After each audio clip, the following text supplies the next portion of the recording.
What if I told you the biggest thing stopping your success isn't failure? It's your fear of actually becoming successful. Gay Hendricks calls this the upper limit problem. The hidden reason why people sabotage happiness, wealth, love, and success the moment life starts getting too good. You get the opportunity you wanted, then suddenly feel stressed. You find peace, then create problems out of nowhere. Why? Because your mind is addicted to staying inside its comfort zone. And once you understand this concept, you'll start noticing how you've been holding yourself back your entire life. This is the big leap. Hello, everyone. Hi all. It's so great to be here with you today. Welcome to Book Podcast Zone. I am your female host, Emma, and I'm honestly just super excited for today's conversation. And I am your male host, John. We really do have a genuinely transformative topic lined up for you today. We really, really do, because today our mission is to completely unpack a comprehensive 12-part blueprint. And it's based on the foundational concepts from the book, The Big Leap. We're going to take you on this huge journey. Right, a complete journey. Yeah. We're going to guide you from standing on the very edge of your current life. You know, that precipice where you logically know there's something more out there, but you just feel completely frozen all the way into what is known as your zone of genius. Oh, the zone of genius. Yes. Yeah. Right. We're going to dismantle these invisible psychological barriers that, honestly, you probably don't even realize are dictating your daily choices. Exactly. And as we dive into this, I want to invite you, the listener, to just take a breath, just reflect for a moment. I really want you to think about where you might be feeling a false ceiling in your own life right now. Ooh, a false ceiling. I like that. Right. Like, where do things seem to just mysteriously plateau for you? Maybe you reach a certain level of savings, and suddenly, boom, a massive surprise expense pops up out of literally nowhere. Ugh, yes, the worst. Or maybe you and your partner have like the most amazing, intimately connected weekend getaway, and by Tuesday morning, you're having a completely unhinged screaming match about how the dishwasher is loaded. I feel like a lot of people are nodding their heads right now. Oh, absolutely. I want you to hold on to those specific, really frustrating moments as we talk today. Because you're about to discover the actual biological and psychological mechanisms behind exactly why that happens. Okay, let's unpack this. Let's move right into the foundation of all of this. We're talking about that feeling of standing right at the edge of a bigger life, but feeling inexplicably stuck. You look at your life, you are successful, things are objectively going really well, but there's this lingering, nagging sensation that something is missing. Yeah, that low-grade anxiety. Exactly. Or even worse, the moment things start going exceptionally well, you feel this impending heavy sense of doom. And this brings us to the core concept here, which is the upper limit problem. We all apparently have this invisible thermostat for happiness and success. What's fascinating here is the underlying neurology of all this. Like, why our brains actually treat good things like major success, deep peace, or profound love as if they were a literal, life-threatening danger. Wait, really? A life-threatening danger? Literally. You see, human beings are wired by evolution for survival, right? Not for bliss. Our nervous systems adapt to a very specific baseline of stress, a baseline of happiness, and even a baseline of wealth. Wow. Okay. And we establish this baseline super early on, mostly through our childhood conditioning. We learn what feels safe. So if you grew up in a chaotic environment with unpredictable caregivers or, say, chronic financial stress, your nervous system associates chaos with safety. Because it's what you know. Exactly, because it's predictable, it's known. So fast forward to adulthood. If you start experiencing pure, unadulterated peace, your subconscious mind doesn't recognize it. It actually sounds a massive alarm. Oh, wow. So your brain is basically like, whoa, what is this peace and quiet? This is suspicious. That's exactly it. Your amygdala actually fires up and says, warning, uncharted territory. This is unfamiliar, therefore a predator must be lurking. Yeah. So we subconsciously manufacture problems to spike our cortisol. We literally drag ourselves back down to that familiar, slightly stressed baseline. That completely flips the script on how we view self-sabotage. Like, we're literally protecting ourselves from our own happiness because our brains are misinterpreting dopamine and peace as a threat. It's wild, right? It is. Let's make this super concrete with a live, modern scenario. Let's imagine a professional right here in the U.S. Let's call her Sarah. Okay, Sarah. Yeah, so Sarah is a VP in corporate finance in Chicago. She's been grinding for 8 years, enduring those brutal Midwest winters, working 70-hour weeks, missing her friends' weddings, all for this one specific goal. The corner office. Exactly, the coveted corner office and the senior partner title. And after years of blood, sweat, and tears, she finally gets it. The promotion is announced, the champagne is popped, her salary is bumped into a massive new tax bracket. Sounds amazing. Right. But what happens the very next day? Instead of riding that wave of joy, she sits in that new leather chair looking out over the Chicago River, and she immediately experiences severe, debilitating burnout. Like she feels physically ill. Oh, yeah. The crash. Yes. Or, let's say she goes home that exact same evening to celebrate with her husband, and out of absolutely nowhere, she picks a massive, relationship-threatening fight over something totally trivial. Like, he forgot to pick up her blue silk shirt from the dry cleaners, and suddenly she's threatening divorce over a shirt. Right, and it's so confusing for everyone involved. But from this perspective, it's the quintessential upper limit strike. How so? Because the promotion completely exceeded Sarah's internal thermostat setting for professional success and personal joy. Her nervous system literally couldn't handle the new high frequency of positive energy. So it panicked. Exactly. The brain panicked at this unfamiliar state and immediately sought a behavioral mechanism to dissipate that energy. The sudden crushing burnout, the screening match over the dry cleaning, those are grounding mechanisms. Grounding mechanisms, wow. Yeah, they're desperate attempts by her psyche to flood her system with cortisol, returning her to that familiar, slightly stressed out, hypervigilant state she operated in for the 8 years prior to the promotion. I mean, it's exactly like a literal household thermostat. Think about the HVAC system in your home. You have your house set to, say, 70 degrees. That's your comfort zone. Right. You arbitrarily decided on that number years ago, maybe without even thinking about it. Now imagine success and happiness as the temperature rising in the room. You get a raise, the temperature goes to 72. Nice. You have a great date night, it goes to 75. You're feeling incredibly healthy, vibrant, and aligned. It hits 78. But suddenly, the house is getting, quote-unquote, too warm, according to the old programming in the wall unit. What happens? The AC kicks on. The air conditioning kicks in violently, and in our lives, that AC unit is self-sabotage. It blasts freezing cold air in the form of sudden procrastination, harsh self-criticism, getting sick, or just creating unnecessary drama to cool the environment back down to that safe, familiar 70 degrees. That's such a perfect analogy, and what's crucial about that AC unit is that it doesn't kick on because 78 degrees is actually dangerous to the house. Right. It kicks on simply because the machine is mindlessly programmed to react to anything above 70. So our job isn't to fight the cold air when it blows. It's to literally walk over to the wall and reprogram the thermostat. Oh, I love that. And that begins with radical self-awareness. So I have a question for you listening right now. Oh. What is your favorite signature way to sabotage yourself? Because we all have a go-to move when the temperature gets too high. Oh, absolutely. Everyone has a specific flavor of sabotage. Like, do you suddenly get a mysterious migraine right before a major speaking opportunity? Oh, the psychosomatic stuff is huge. Huge. Or do you start obsessively worrying about your kids getting into a car accident the very moment you receive a massive compliment at work? Do you mysteriously forget to reply to a crucial email when a huge project is about to close? Identifying your signature move is the very first step, because once you see the mechanism, you can interrupt it. And when you do catch it, a really great mindset reframe is simply noticing the fear objectively. You feel the panic rising, and you just say to yourself, I am expanding, and my primitive mind is just trying to keep me safe. That takes the shame out of it. Exactly. And we recommend a physical visualization here.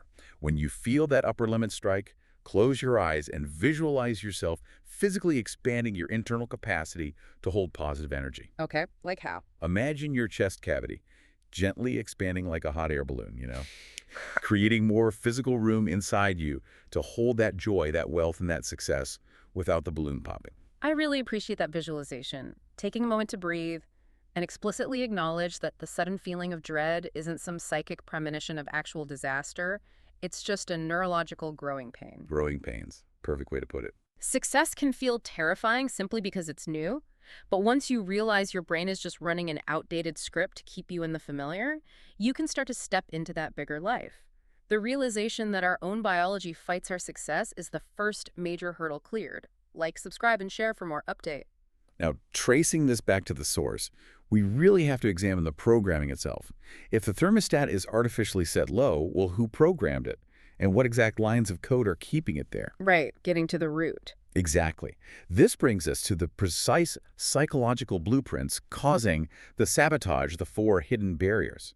These are the deeply rooted, totally unconscious beliefs that quietly run your life from the shadows. So we're moving from observing the symptom, which is the sabotage, to diagnosing the root cause. The blueprint lays out four core beliefs, these invisible barriers that trigger the upper limit problem. Barrier number one is feeling fundamentally flawed. That's a heavy one. Yeah. Barrier number two is disloyalty and abandoning your roots. Barrier number three is believing you are a burden. And barrier number four is the fear of outshining others. Let's analyze these barriers through the lens of developmental psychology.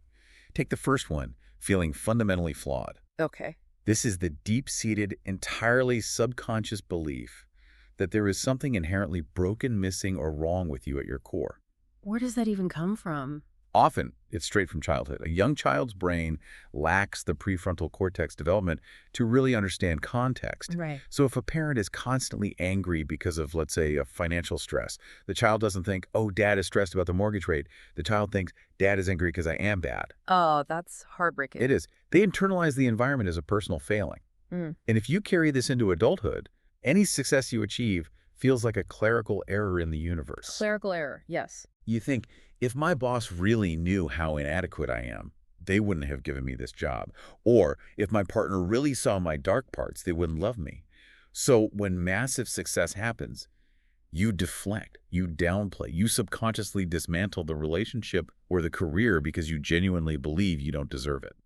It's essentially the absolute darkest version of imposter syndrome, and it dictates every move you make. Completely. And then we have the second barrier, disloyalty. This is the fear that if you become too successful, too happy, or too wealthy, you are somehow betraying your roots, your family, or your past identity. Let's look at a modern, highly relatable scenario for this.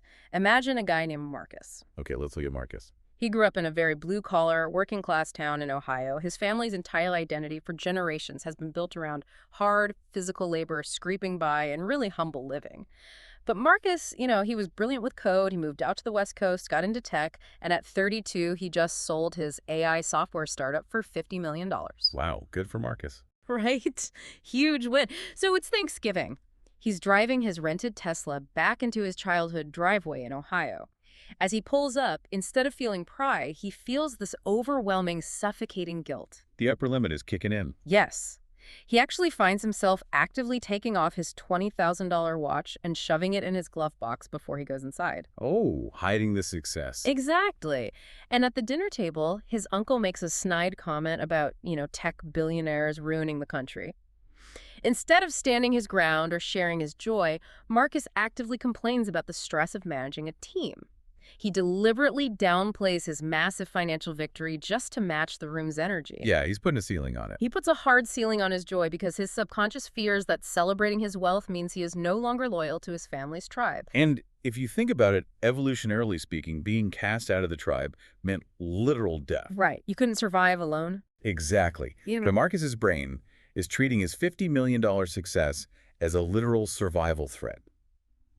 The pain of potential ostracization completely overrides the joy of the achievement. That makes so much sense. And this ties perfectly into the third barrier, which is the belief that you are a burden. This also stems from early developmental stages where a child might have felt they were a massive drain on their parents' time, money, or just emotional bandwidth. Like hearing complaints about the grocery bill. Exactly. Or how exhausted the parents were from taking care of them.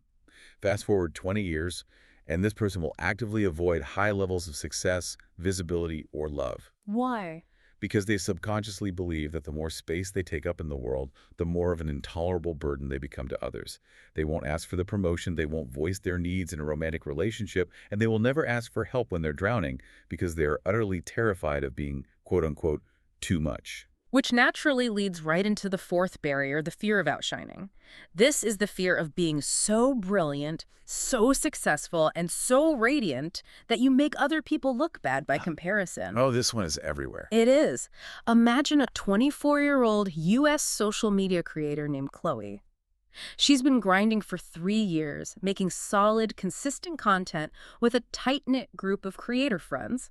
Suddenly, one of her videos hits the algorithm perfectly. It goes massively viral. The dream scenario. The absolute dream. She's gaining 50,000 followers an hour. Massive lifestyle brands are throwing incredibly lucrative contracts at her. But instead of popping champagne, she freezes. She looks at her group chat with her creator friends who start at the exact same time and are still struggling to get 1,000 views. She feels this crushing, visceral weight of outshining her peers. She imagines their jealousy and their pain.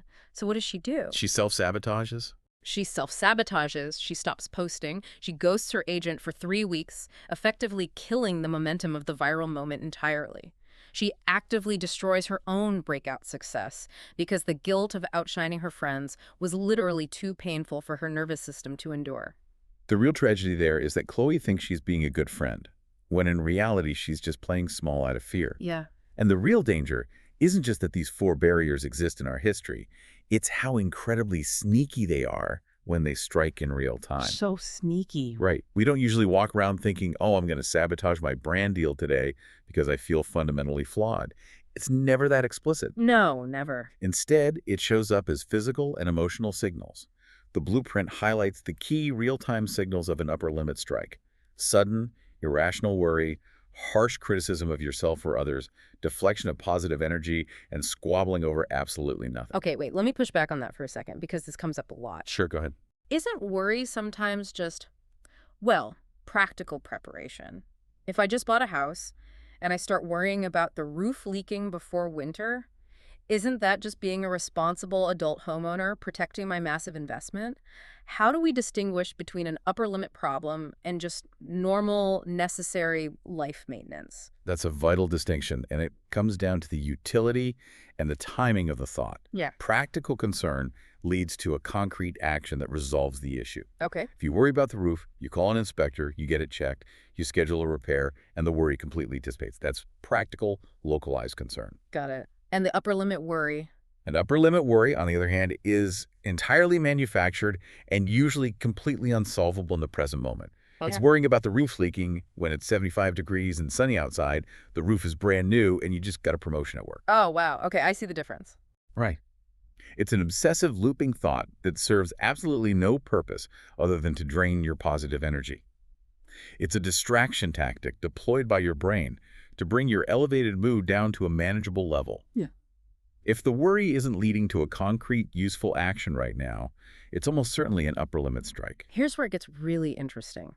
Once you realize that the sudden irrational worry or the sudden urge to pick a fight with your spouse about the dishwasher is just an upper limit strike, you can actually use these real-time signals to dissolve the limit right in the moment. Yeah. Like, you catch yourself in the act of deflecting a compliment. Someone says, your presentation was incredible, it changed my perspective completely, and instead of saying, oh, it was nothing, I actually messed up the 3rd slide, I was so nervous, you catch that deflection, you stop yourself mid-sentence, and you replace it. Yes. The moment you shine the light of conscious awareness on the unconscious pattern, the pattern begins to lose its grip. We want to equip you with a highly practical tool for this. Let's hear it. When you feel that sudden drop in energy, that spike of irrational worry, or the burning urge to squabble with someone, pause. Take a deep breath and use an I am willing to statement. I am willing to. Say to yourself, silently or out loud, I am willing to experience this level of success. I am willing to feel this good right now. I am willing to let things be easy for once. I love that. And I want to issue a challenge to everyone listening right now. A piece of active homework for your week. I want you to try to catch yourself deflecting positive energy or creating a squabble out of thin air. It's harder than it sounds. Oh, it's so hard. When someone praises you this week, your only job is to say thank you and literally nothing else. Bite your tongue if you have to. Feel how excruciatingly uncomfortable that is in your body. Feel the desperate urge to explain away your success or point out a flaw. That physical discomfort is your upper limit. Just notice it. Bringing these deeply ingrained unconscious beliefs into the light is profoundly liberating. You neutralize the ghosts of your childhood programming simply by naming them in the present. You realize you're not broken, you're just operating on outdated software that you no longer need. And updating that software changes the trajectory of everything. It stops the downward pull. Like, subscribe, and share for more updates. Now let's look at the natural consequence of this work. We've established how to stop pulling yourself downward. We've identified the barriers and the real-time signals. So once Uh, you stop wasting massive amounts of mental and emotional energy on self-sabotage, a wild thing happens. Oh, this is the best part. You suddenly have a massive surplus of energy and time. The central problem of your life shifts from, how do I stop failing, to where do I put all this cleared up energy? This leads us directly into the framework of the 4 zones of living. This is a pivotal part of the blueprint. We're talking about mapping out exactly where your time goes, and more importantly, where your soul goes. The blueprint defines 4 distinct zones: the zone of incompetence, the zone of competence, the zone of excellence, and the absolute pinnacle, the zone of genius. Let's define the first 2 quickly before we tackle the really insidious one. The zone of incompetence is made up of all the tasks you are doing that you are simply not good at and that others could do much faster and better. Like me trying to fix my car. Exactly. Maybe it's fixing your car's engine when you know nothing about mechanics, or doing complex tax accounting when you're a creative director. Doing these things drains your life force immediately. Yeah, that makes sense. Next is the zone of competence. These are things you can do perfectly fine, but others can do them just as well. You are capable, but it's not your unique strength. It's answering routine emails or basic data entry. Most driven people quickly understand they shouldn't spend too much time in incompetence or competence if they can delegate it. But then we hit the 3rd zone, and this is where the real hidden danger lies: the zone of excellence. The trap. This is the trap. These are the things you are incredibly good at. You are highly skilled, you have years of experience, and here is the devastating kicker. Society praises you immensely for doing them. You get paid very well for them. People rely on you for them. If we connect this to the bigger picture, staying in the zone of excellence is the ultimate, most seductive comfort zone on the planet. Seductive is the perfect word. It is agonizingly hard to leave because it doesn't feel bad. It feels fantastic on a superficial level. You're getting constant external validation. You're getting the bonuses. You're the hero. But internally, beneath the praise, there is a subtle, slow, agonizing drain of your life force. Yeah. Being good enough to get by and being excellent are both equally dangerous to your true, deepest fulfillment, because both of them prevent you from taking the leap into your true potential. To really grasp this, think about an actor who gets cast in a massive syndicated network sitcom. Let's say they play the goofy, lovable neighbor. The show runs for 10 seasons. They're making millions of dollars an episode. Living the dream, supposedly. Right. The fans love them. The studio loves them. They're undeniably excellent at playing this specific character.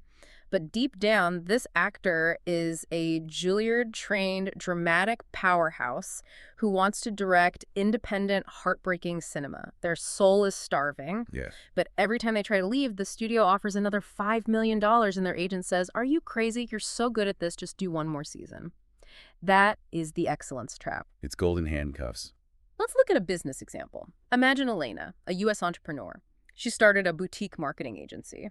She's a visionary, incredibly creative, and brilliant at crafting high-level disruptive brand strategies.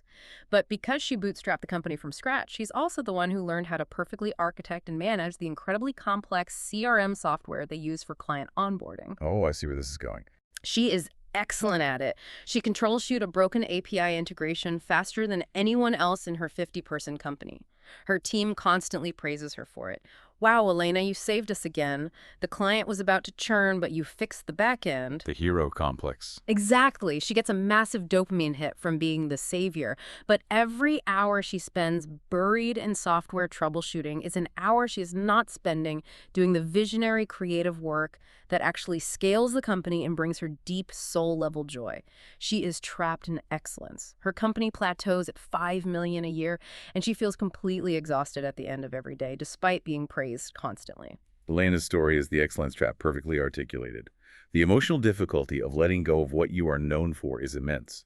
It requires actually grieving a certain version of your identity. Grieving. Wow. Yes, because you have built an entire ego structure around being the reliable one, or the fixer, or the logistics wizard. Letting go of that identity means stepping into the unknown.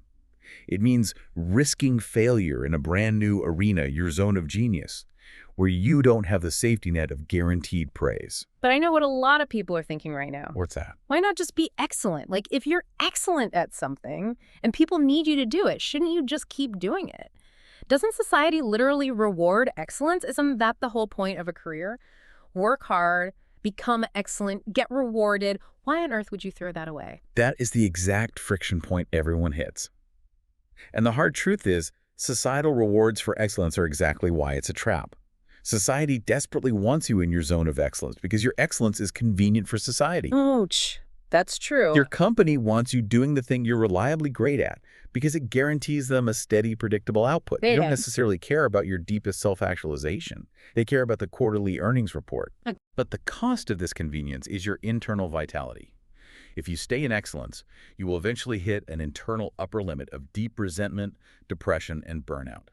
You will wake up at 50 years old, highly successful by every external metric, wealthy, respected, but feeling completely hollow inside. That is terrifying. To make the leap to genius, you have to be willing to disappoint people in the short term.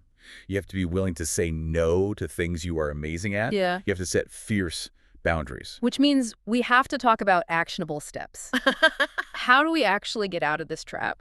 It starts with ruthless delegation and boundaries. You have to look at all those things you're excellent at and aggressively figure out how to pass them on. Absolutely ruthless. For our entrepreneur Elena, it means hiring a dedicated operations manager and literally removing her own administrative access to the CRM software so she physically cannot jump in and save the day anymore. Yes, cut off the access. She has to let her team handle it, she has to let them fail, and she has to sit on her hands while they figure it out.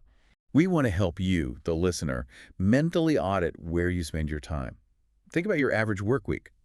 If you drew a circle and divided it into the 4 zones, what would it look like? How much of your day is spent putting out minor fires in your zone of competence? Probably too much. How much time is spent being the celebrated hero in your zone of excellence? Right.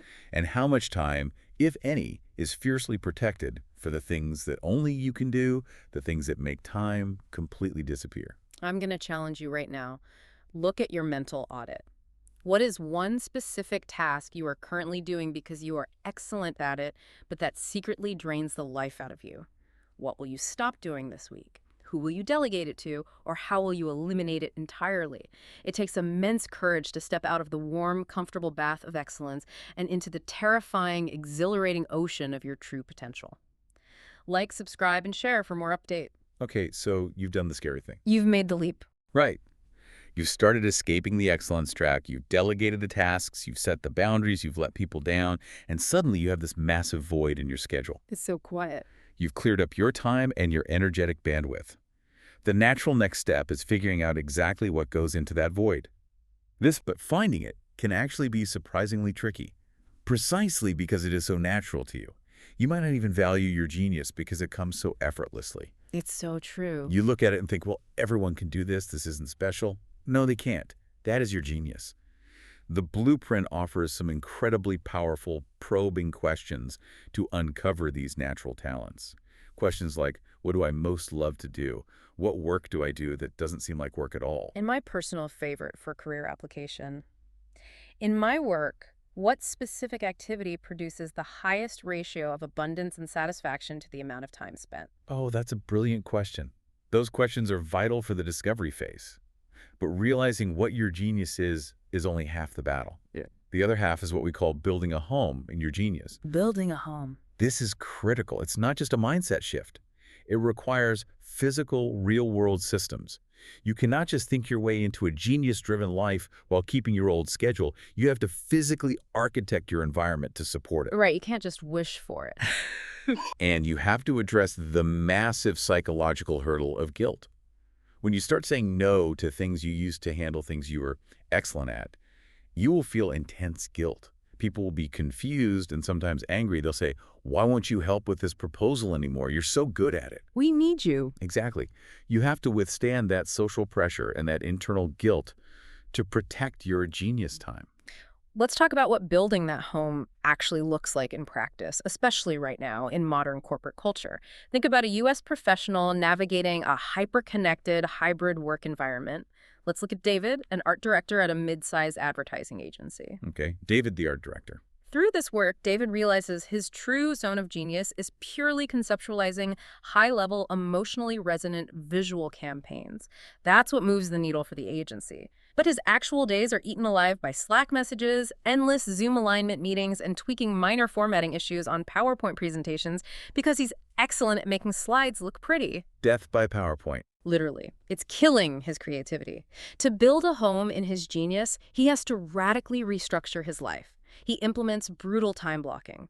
From 9 a.m. to 11 a.m. every single day, his Slack status is set to Do Not Disturb, his email is closed, his phone is in another room, and he is doing deep, conceptual work, no exceptions, not even for the CEO. Wow. Good for him. He learns to delegate the formatting tweaks to a junior designer, fighting through the initial guilt of feeling like he's passing the buck or being difficult to work with. He is literally building an operational fortress around his most valuable asset, his creative attention. That is exactly what it takes. It's an operational defense of your highest self. Right. So what does this all mean for our daily grind? How do we actually do this on a random Tuesday when the inbox is overflowing, 3 clients are angry, and the boss is demanding answers? It feels great in theory, but the friction of reality is tough. How do we help the listener create a personal genius plan that actually holds up under the intense pressure of a chaotic Tuesday morning? A genius plan has to be concrete, incremental, and non-negotiable. First, you start incredibly small. Do not try to spend 100% of your time in your zone of genius tomorrow. That sounds like a recipe for disaster. It is a setup for immediate failure and massive upper limiting. Start with 10%. Can you carve out 45 minutes a day that are solely fiercely dedicated to your highest leverage, most joyful work? Just 45 minutes. Exactly. Second, you must communicate the plan to stakeholders. You tell your team, your partner, your boss. To deliver the absolute best possible results for us, I am dedicating this specific window of time to focused work. I will be completely unreachable. Setting the boundary clearly. Yes. Third, you must pre-plan your response to the inevitable upper limit strike that will try to pull you out of that focus. When the powerful urge to check email hits 10 minutes into your genius block, what will you do? You need a protocol. You notice the urge, you take a breath, and you return to the work. It's about creating boundaries of steel around your time and your attention. I want you to think about this deeply right now as you're listening. What if the work that genuinely lights you up, that makes you feel alive, could literally become your whole life? Imagine that. Not just a weekend hobby, not just a side hustle you do when you're exhausted at 10 p.m., but the central organizing principle of your entire existence. That is the ultimate promise of the big leap. I want you to take 5 minutes today, grab a physical piece of paper, and answer those questions. What do you love to do most? What feels totally effortless but produces massive results? Begin drafting your own genius plan. Figure out how you can claim just 10% more time for that specific activity this week. It requires immense vigilance against the pull of the ordinary. But the reward is a life of deep, sustaining fulfillment. You are no longer fighting a war against your own potential. You are aligning your daily actions with your biological and spiritual gifts. It's a profound tectonic shift in how you operate.